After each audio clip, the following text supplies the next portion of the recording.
নমস্কার বন্ধুরা, শুভ নববর্ষ বাংলার 1433। আপনারা দেখছেন প্রসূন আচার্য জার্নালিস্ট চ্যানেল। বন্ধুরা, আপনারা গত এক বছর ধরে আমার এই চ্যানেলটি দেখছেন। আজকে ঠিক এক বছর পূর্ণ হলো আমার এই চ্যানেল। 24,000-এর বেশি সাবস্ক্রাইবার, বহু মানুষ দেখেছেন, প্রশংসা করেছেন।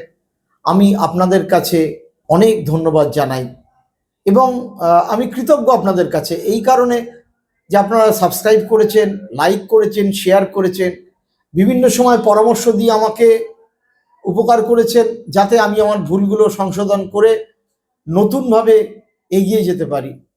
বন্ধুরা দেখুন, আপনাদের সাহায্য ছাড়া, আপনাদের সুপরামর্শ ছাড়া এক বছর ধরে এই চ্যানেলটি এগিয়ে নিয়ে যাওয়া আমার পক্ষে সম্ভব ছিল না।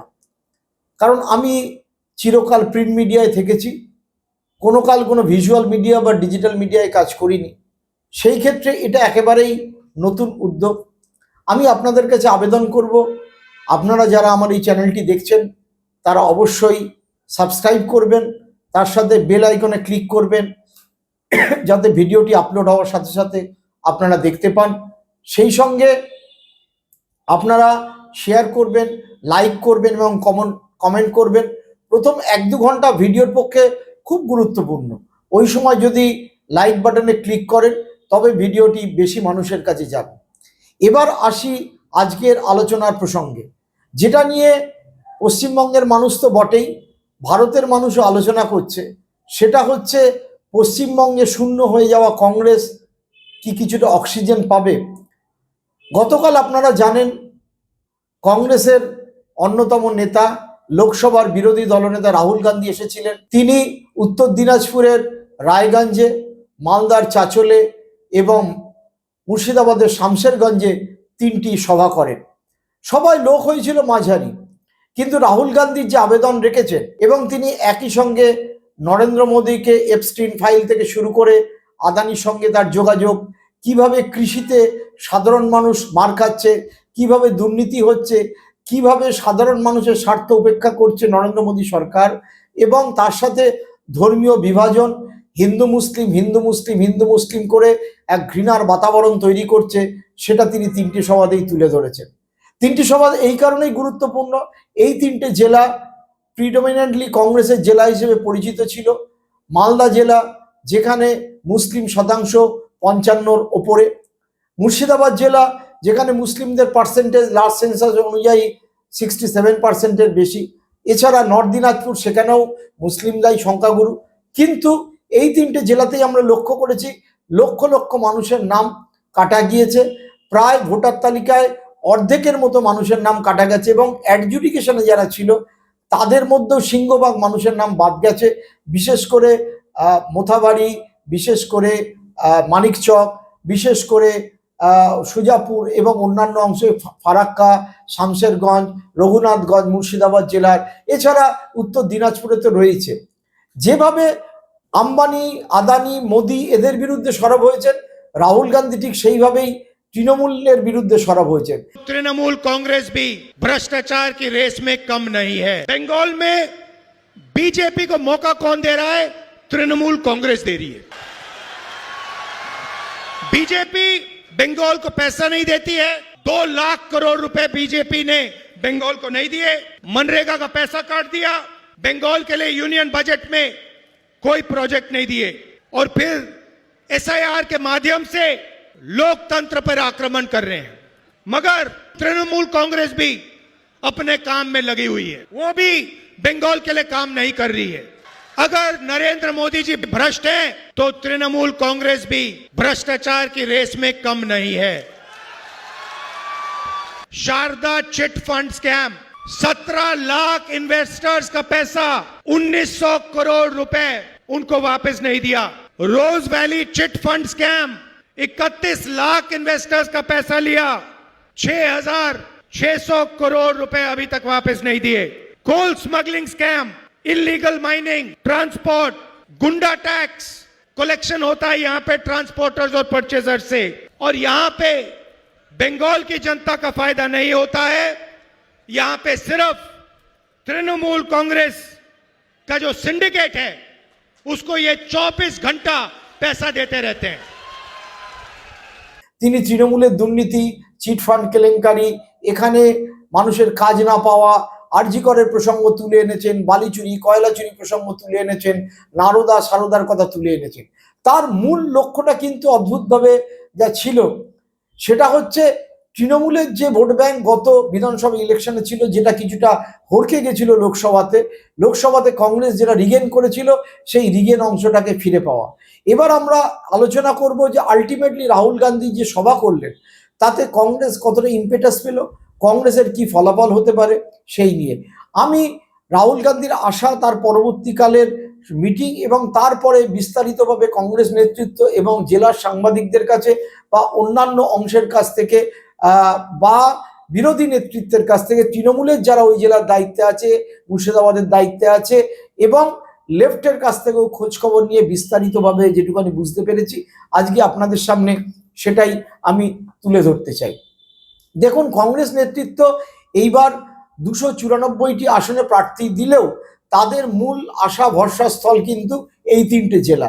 এবং কংগ্রেস এই সিদ্ধান্ত নেওয়ার আগে এবং পরে প্রদেশ কংগ্রেসের সভাপতি শুভঙ্কর সরকারের সাথে আমার দফায় দফায় কথাবার্তা হয়েছে, কংগ্রেস নেতৃত্বের সাথেও কথা হয়েছে।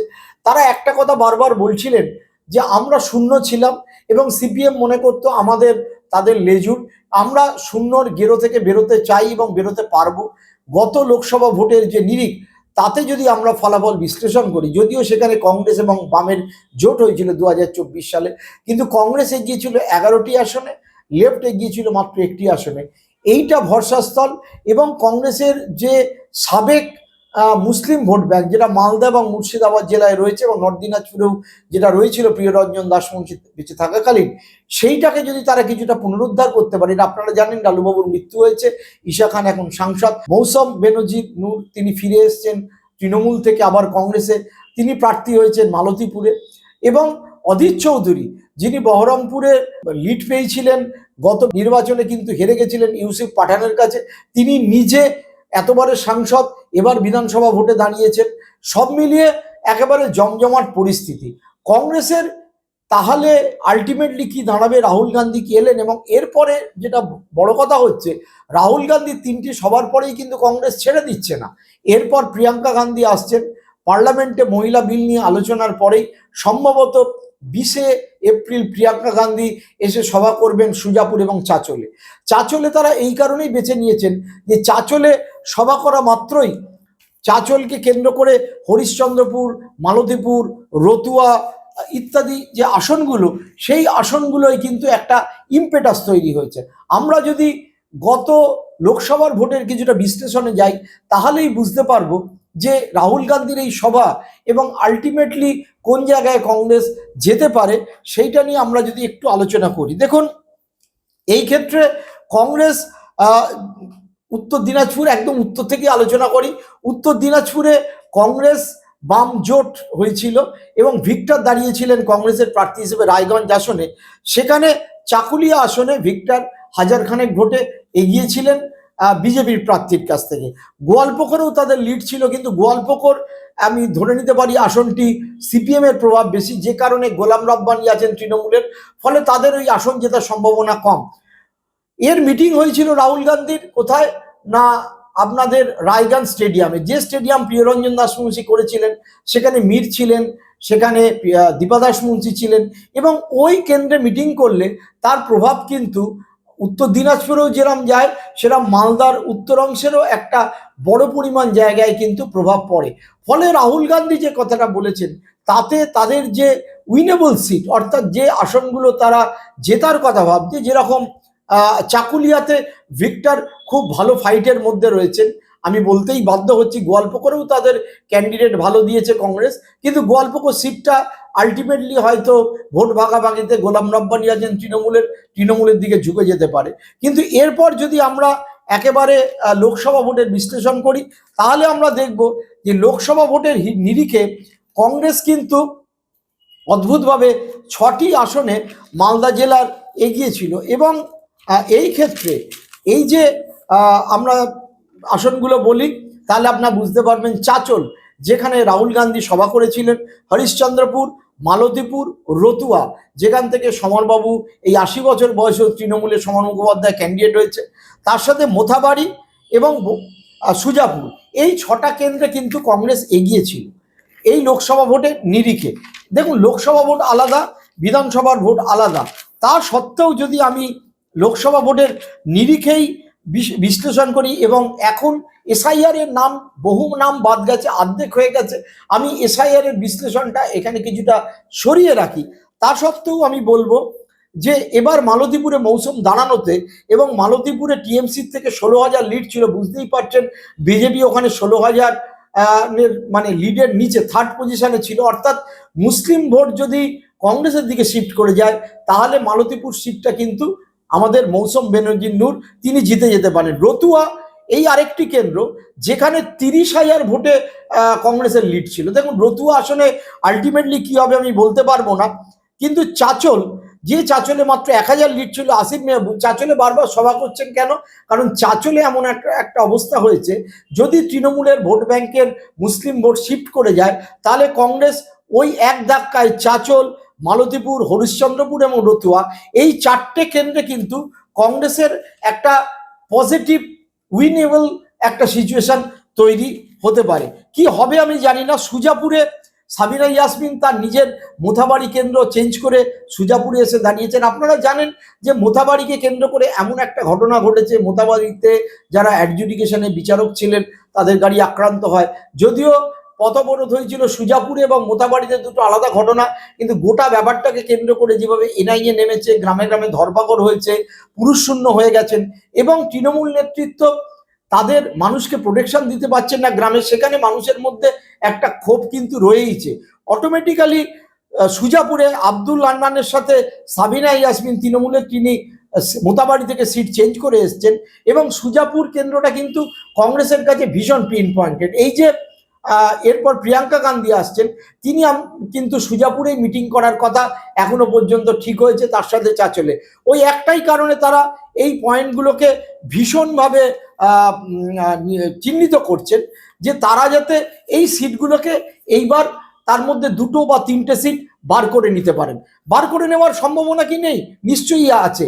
মোথাবাড়িতে দেখুন, মোথাবাড়িতে অবস্থা আমি যা শুনছি ভোট কাটাকাটি হচ্ছে, কিন্তু শ্যাম চৌধুরী দাঁড়িয়েছেন বাবু কংগ্রেসের, গত লোকসভা ভোটের নিরিখে 33,000 ভোটে কিন্তু কংগ্রেস এগিয়েছিল। যতই ভোট কাটা হোক, যদি মুসলিম ভোটটা ওয়ান সাইডেড হয়ে যায়, মোথাবাড়ির যে ঘটনা এবং যেভাবে তৃণমূল নেত্রী প্রথম দিকে এটাকে দাঙ্গা যারা করেছে ধরা পড়েছে, ওখানকার মানুষের একটা স্বাভাবিক সেন্টিমেন্ট কিন্তু অদ্ভুতভাবে তৃণমূলের পক্ষে না গিয়ে কংগ্রেসের দিকে আসার সম্ভাবনা আছে। ফলে মোথাবাড়ি সিটটাও এমন একটা ভালনারেবল অবস্থায় রয়েছে যে মোথাবাড়ি সিটটাও কিন্তু কংগ্রেস জিতে যেতে পারে। অর্থাৎ আমরা যে দেখলাম রাহুল গান্ধী যে টার্গেট নিয়ে এসেছিলেন, সেই টার্গেটে উত্তর দিনাজপুরের গোয়ালপুকুর, তার সাথে যদি মোহিত সেনগুপ্ত কিছুটা এগিয়ে যান, তার সাথে চাকুলিয়া, তার সাথে গোয়ালপুকুর এবং মোহিত সেনগুপ্ত যদি সেই ক্ষেত্রে যদি তার ভোট তার দিকে যায়, তাহলে এই জেলা থেকে একটি আসন জেতার সম্ভাবনা কংগ্রেসের, কোনো খুব ভালো ভাগ্য থাকলে 2টি আসন জেতার সম্ভাবনা। আমরা মালদা জেলাতে কংগ্রেসের যে অবস্থা, তাতে 3টি জিততে পারে, 4টেও জিততে পারে, এবং তাতে মালতীপুরে মৌসুম খুবই ভালো পজিশনে আছে। মোথাবাড়িতে যদি ভোট ওয়ান সাইডেড হয়ে যায় তাহলে সেই আসনটাও কংগ্রেস জিততে পারে। সুজাপুর এই আরেকটি আসন কংগ্রেস জিততে পারে। এবার বাকি হরিশ্চন্দ্রপুর, যে হরিশ্চন্দ্রপুরে আপনার ভীষণভাবেই আপনার লড়াই হচ্ছে, এবং সেই লড়াইতে আমাদের কংগ্রেসের যিনি ক্যান্ডিডেট আছেন, কংগ্রেসের মোস্তাক আলম যিনি ক্যান্ডিডেট আছেন, যিনি লোকসভা ভোটে দাঁড়িয়েছিলেন, তিনি কিন্তু এখনো পর্যন্ত এতটাই ভালো ফাইটে আছেন যে তিনি ওই আসনটিকে বার করে নেওয়ার কিন্তু একটা বড় রকম সম্ভাবনা রয়েছে। এইবার রাহুল গান্ধী আর কোথায় মিটিং করলেন? রাহুল গান্ধী পার্টিকুলার বেছে নিলেন শামশেরগঞ্জ। আপনারা জানেন আজ থেকে ঠিক 1 বছর আগে শামশেরগঞ্জে ঘটনা ঘটেছিল, দাঙ্গা হয়েছিল, যেখানে এনআইএ নেমেছিল, সেন্ট্রাল ফোর্স নেমেছিল, মৃত্যু হয়েছিল বাবা এবং ছেলেদের, হিন্দু পরিবারের। আমি সেইটা নিয়ে আর নতুন করে বিস্তারিত এই ভিডিওতে ব্যাখ্যা করতে চাইছি না, কারণ ইউটিউবের কতগুলো নিয়ম কানুন রয়েছে, আমি বিস্তারিত যেতে চাইছি না সেই কারণে। এবার ঘটনা হচ্ছে সেইখানে কিন্তু আমরা যদি লক্ষ্য করে দেখি তাহলে এই শামশেরগঞ্জে ওদের ক্যান্ডিডেট যে নাজিদ আলম যিনি দাঁড়িয়েছেন তিনি কিন্তু ভালো পরিমাণে লিডে ছিলেন। গত লোকসভা ভোটে 14,000 ভোটে এই সিটটা কংগ্রেসের পক্ষে লিড দিয়েছিল এবং ফারাক্কায় লিড ছিল 30,000। দুটোই ফারাক্কায় লিড ছিল বিজেপির থেকে আর শামশেরগঞ্জে লিড ছিল তৃণমূলের থেকে। এবার শামশেরগঞ্জ একটা মুসলিম প্রধান এলাকা, সেখানে আপনারা জানেন এসআইআর নিয়ে প্রায় 30-40% মানুষের নাম কাটা গেছে, অ্যাডজুডিকেশনে ভয়ঙ্করভাবে প্রায় 50% মানুষের নাম কাটা গেছে। ঠিক একই অবস্থা ফারাক্কায়, এবং ফারাক্কায় মেহতাব শেখ শেষ মুহূর্তে তার নাম ক্লিয়ার করেছেন কংগ্রেসে। এই দুটো সিট অর্থাৎ শামশেরগঞ্জ এবং ফারাক্কা, তার যদিও প্রচণ্ড অন্যান্য সমস্যা রয়েছে, ভাঙনের সমস্যা রয়েছে, অনুন্নয়নের সমস্যা রয়েছে, কিন্তু শেষ পর্যন্ত বাঁচার জন্য নাগরিকত্বের যে পরীক্ষা, সেই পরীক্ষায় উত্তীর্ণ হওয়ার জন্যে যদি এমন হয়ে যায় যে যারা মাইনরিটি ভোট, যেটার উপরে তৃণমূল গতবার এই জেলায় 3টি আসন বার করেছিলেন, কিন্তু নানা কারণে তৃণমূলের বিরুদ্ধে একটা মানুষের, একটা মুসলিম মনের স্বাভাবিকভাবে ক্ষোভের সৃষ্টি হয়েছে। অন্যদিকে হিন্দু ভোট ভীষণভাবে পোলারাইজড হতে পারে বিজেপির পেছনে, তাহলে শামশেরগঞ্জ এবং ফারাক্কা এই দুটো আসনের মধ্যে দুটোই অথবা একটা বা দুটো আসন জেতার কিন্তু সম্ভাবনা। আর এই জেলায় কোন কোন আসনে লড়াইয়ের মধ্যে রয়েছে কংগ্রেস লড়াইয়ের মধ্যে রয়েছে বহরমপুর কেন্দ্রে লোকসভা ভোটের নিরিখে অদিত চৌধুরী 7,000 ভোটে দাঁড়িয়ে এগিয়েছিলেন, বহু ভোটার কেটেছে, বহু বিচারাধীন হয়েছে, তা সত্ত্বেও যেইভাবে দিনরাত পড়ে রয়েছেন অদিত চৌধুরী, আমার ধারণা অদিত চৌধুরী জিতে যাবেন। অদিত চৌধুরী কিন্তু রাহুল গান্ধীকে বা প্রিয়াঙ্কা গান্ধীকে এখনো পর্যন্ত, জানি না প্রিয়াঙ্কা আসবেন কিনা, এখনো পর্যন্ত রাহুল গান্ধীকে কিন্তু বহরমপুরে নিয়ে আসেননি, তিনি কিন্তু শামশেরগঞ্জে গেছিলেন।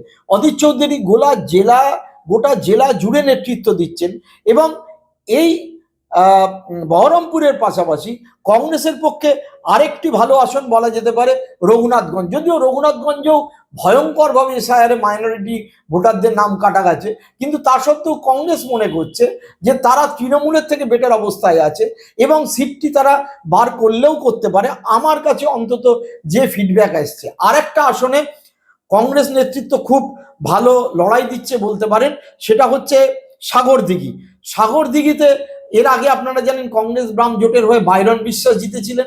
এইবার সেখানে একেবারে অধীরের ছায়াসঙ্গী, একসময় মমতা যখন 2011-তে সরকার করলো কংগ্রেসের সাথে, সেই সরকারের মন্ত্রী ছিলেন, পরে পদত্যাগ করে চলে আসেন মনোজ চক্রবর্তী, ভেটারান লোক মনোজ চক্রবর্তী দাঁড়িয়েছেন যে সাগরদিঘিতে।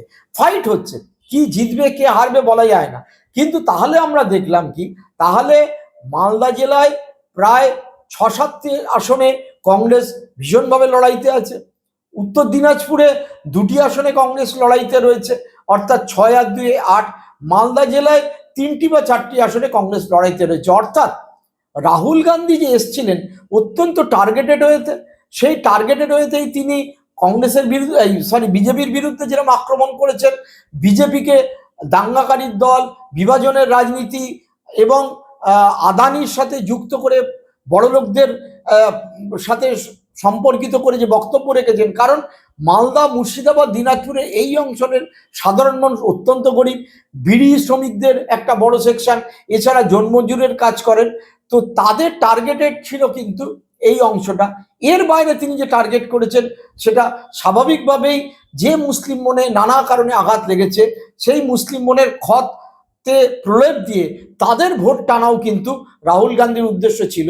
ওই মালদা জেলার আমি যেটা বললাম 6টি, আর উত্তর দিনাজপুরের 2 8টি, আর মুর্শিদাবাদ জেলার 4টি আসন, এই 12টা আসন অ্যাকচুয়ালি কংগ্রেসের টার্গেটে রয়েছে।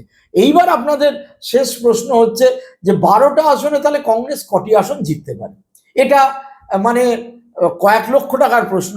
আমি মোটাতর পর বলবো কংগ্রেস মালদা জেলায় 2 থেকে 3টি আসন জিততে পারে। আমি জানি না ভিক্টর শেষ পর্যন্ত রমজান জিতবে কিনা চাকুলিয়াতে, কিন্তু খুব ভালো ফাইটের মধ্যে রয়েছে, সাংঘাতিকভাবে লড়াই দিচ্ছে এবং লোকসভাতেও সে প্রার্থী হয়েছিল। চলে আসি আমরা এবার সেখান থেকে মুর্শিদাবাদ জেলায়।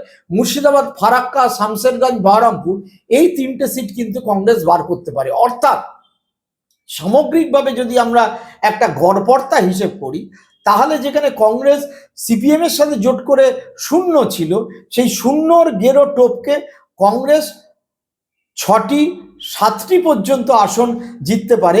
12টি আসনে তারা খুব ভালো লড়াইতে রয়েছে, মানে জেতা হারার মধ্যে 1 নম্বর বা 2 নম্বর স্থানের মধ্যে কিন্তু কংগ্রেস এই জেলার, এই 3টে জেলা মিলিয়ে 12টি আসনে রয়েছে আমার হিসেব মোতাবেক। এবং যদি আরো ভোট শার্প পোলারাইজেশন হয়, কারণ এখনো সবেমাত্র ইলেকশন রোল করেছে, আর ইলেকশনের এই 1 সপ্তাহে, অর্থাৎ আপনাদের প্রচার অভিযান শেষ হয়ে যাবে 21 তারিখ। আপনারা যখন ভিডিওটি দেখছেন তার থেকে আর হাতে মাত্র 6 দিন সময় লাগবে, ফলে ভোট আরো বেশি পোলারাইজ হবে। মানুষ শেষ মুহূর্তে আরো বেশি চিন্তা ভাবনা শুরু করবে যে কোন দিকে ভোট দিলে আমার জানমাল রক্ষা হবে। যারা বিজেপি বিরোধী শক্তি তারা একদিকে যাবে, যারা বিজেপির পক্ষে শক্তি তারাও একদিকে যাবে। তৃণমূল আপ্রাণ চেষ্টা করবে তাদের যে ভোট ব্যাংক এবং সিট বাঁচানোর, কারণ আমরা জানি যে 2021-এ এই জেলায়, এই দুটো জেলা থেকে তৃণমূল একটা বিরাট চাঙ্ক সিট বার করেছিল। মালদা জেলাতে তারা 8টি সিট বার করেছিল, মুর্শিদাবাদ জেলায় তারা 20টি আসন বার করেছিল, নর্থ দিনাজপুরে তারা সিংহভাগ সিট জিতেছিল। এবং এই 3টে জেলায় বিভাজনই সেক্ষেত্রে বিজেপির একমাত্র হাতিয়ার। আমি কালকে গতকাল যে এই জেলাগুলোতে যে মিটিং হচ্ছিল অমিত শাহ দেখছিলাম, অমিত শাহ একটাই কথা বারবার বলে যাচ্ছেন যে ঘুষপেটিয়া অনুপ্রবেশকারী তাদের বন্ধ করে দেবো, চিহ্নিত করব, বিদেশে পাঠিয়ে দেবো, মানে যে কথাগুলো তিনি ন্যারেটিভের মধ্যে বলেন। এবং জয় শ্রীরাম, মন্দির নমস্কার, অর্থাৎ একেবারে সমস্ত ইস্যু ছেড়ে গিয়ে, এসআইআর এর নাম বাদ যাওয়া ছেড়ে দিয়ে একেবারে ভয়ঙ্করভাবে মানে ধর্মীয় পোলারাইজেশন যেটা মোদী এবং অমিত শাহ করতে শুরু করেছেন, সেই ধর্মীয় পোলারাইজেশনে কিন্তু এই 3টে জেলায় ভোট হচ্ছে। আর ধর্মীয় পোলারাইজেশন যদি সিটে চলে যায়, সেই ক্ষেত্রে কিন্তু বিজেপির পেছনে হিন্দু ভোটের কনসলিডেশন হওয়ার সম্ভাবনা সর্বাধিক। যদিও দেখুন 100% তো হিন্দু ভোটের কনসলিডেশন হবে না, সেই ক্ষেত্রে মুসলিম ভোটও কিছু ছিটকাবে। সব মুসলিম তো আর একসাথে ভোট দেবে না, তার মধ্যে হুমায়ুনের পার্টি আছে। এবং আপনারা জানেন যে হুমায়ুনকে যে কাজে নিয়োগ করা হয়েছিল, সেই নিয়োগ প্রক্রিয়া ইতিমধ্যেই ফেল করেছে। হুমায়ুন তার নিজের মুর্শিদাবাদের ওই দুটো কেন্দ্র ছাড়া আর কোথাও সেভাবে হুমায়ুনের এফেক্ট কাজ করছে না। আমি মোদ্দা কথা বলতে পারি, কংগ্রেস যে টার্গেট হয়েতে এগিয়েছিল সেই টার্গেট কিছুটা সাকসেসফুল। যে কোনো কারণে রাহুল গান্ধী একেবারে টার্গেটেড হয়ে যেরকম ভাবে বিজেপিকে অ্যাটাক করেছেন, সেরকম ভাবে তৃণমূলকে অ্যাটাক করেছেন। মোটার ওপরে মোটামুটি হিসেব যদি করা যায়, তাহলে রাহুল গান্ধীর অ্যাটাকে ক্ষতিগ্রস্ত কিন্তু হবে তৃণমূল, আসন কমবে তৃণমূলের। বিজেপির সেভাবে কোনো গেন আমি দেখছি না, একমাত্র মোথাবাড়িতে ভোট কাটাকাটিতে যদি বিজেপির দিকে সিটটা চলে যেতে পারে, কিন্তু ওয়ারাস গেন হবে কিন্তু কংগ্রেসের, তারা তৃণমূলের কাছ থেকে আসন ছিনিয়ে নিতে পারে।